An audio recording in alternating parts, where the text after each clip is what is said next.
And I was just So thinking, just for that gap, then we've actually done an online program that we've only released 3 months ago. So okay. this can be all around the world, and people can Mm, jump online and learn it.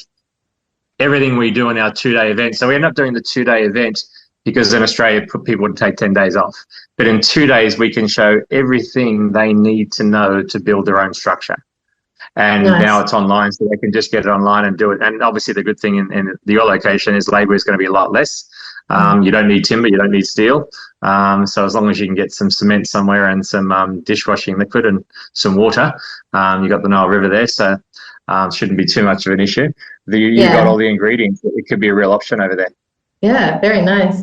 And just thinking of materials as well, when I was in Bali, there was a couple there, and their business was in prefab sheets for building domes, as in, when you create, say, a steel or wood structure and then create the pieces to go in them.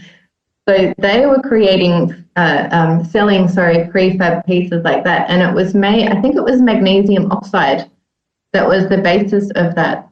So I'm not a scientist and I'm not a builder, so I don't know the intricacies of that. But that might be interesting to see if there can be some kind of Yeah, collaboration between those materials somehow.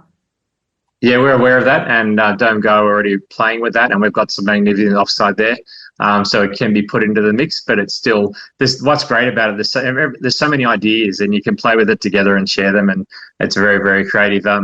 So we're aware of it. I don't know that anyone's really done it yet. Dome Guy were playing with it, and it changes the polarity. I think the negative and positive ions in the mix. Does it? But Oh, yeah, okay. I'm not the architect in our group. I'm very much doing the marketing and the gardens, where the other guys are the instructors and the trainers.